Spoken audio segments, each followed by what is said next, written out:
Hello everyone, this is Mandwambi and welcome to my channel. Lero mbali njala tugere ku PS5.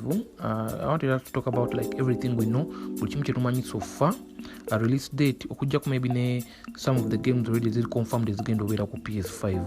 So let's get into it right now. Naye nga tetunabagenda mu maaso mbadde nsaba mu following and subscribe to my channel here on Facebook and on YouTube Bambi. Munyambe hit that follow button and subscribe here on my channel. Plus also don't forget commenting below and we engage the community. Thank you very much. Let's get into it. PS5 egenda fuluma nga ina version 2. Version emu egenda beera ne Blu-ray disc drive.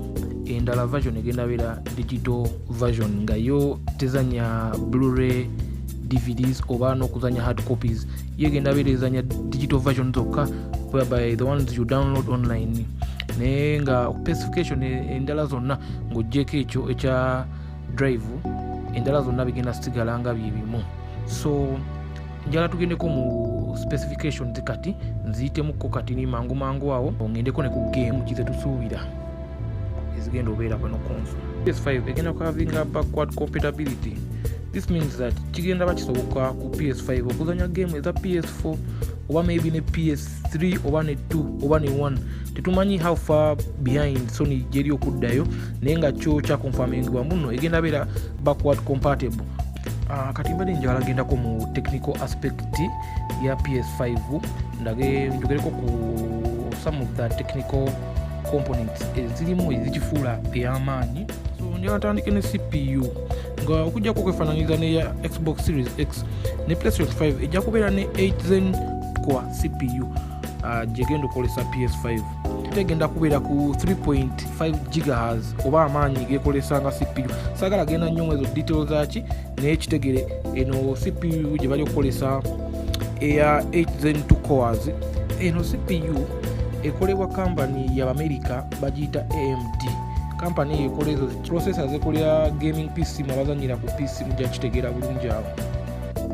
Kati bwe tutunuulira ku GPU oba kiyite graphics processing card, PS5 eno egenda beera ne kaadi nga naye egenda kubanga eva mu AMD nga bagiyita RDNA2. Mbu bagamba eno kaadi eno y'amaanyi nnyo, mbu egenda beesitula 10.3 teraflops ate nga eddukira ku speed ya 2.23 GHz. Yo bagenda giteekamu SSD nga eri 825 GB. Jukira nga PS4 nayo yebadde runningira ku HDD, teyate ziringa ku solid state. So PS5 egenda beera mu SSD ngeri 825 GB. Egenda yambako mu loading time wano nga game loadinga to a new location or a new scene or something like that. Let me just talk about games eziri confirmed ezimu ku PS5. Waliwo game nga Assassin's Creed Valhalla, of course egenda tacklinga Norse mythology aspect mu Assassin's Creed series. So one of the games that already confirmed is going to be PS5.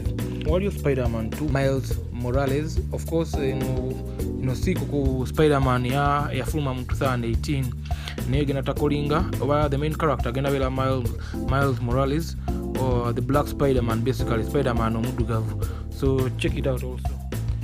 So Horizon Forbidden West ino siku ku Horizon Zero Dawn ya fuluma mu 2018 around that time, is it or before 2018 awo. Naye ino siku egenda ku continuinga ne main character yali mu part 1, so naye confirmed for the PS5.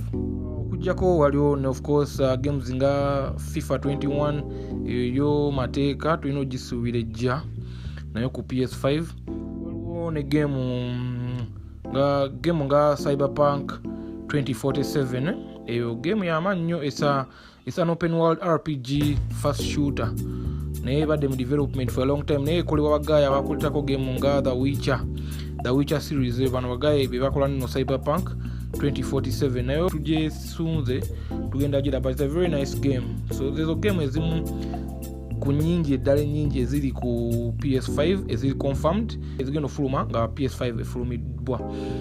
Nezibadde ezimu ku bintu ebimu betumanyi ku PS5 so far. Don't forget to subscribe on my channel and hit the follow button Bambi. Thank you very much for tuning in. Mwebale nnyo.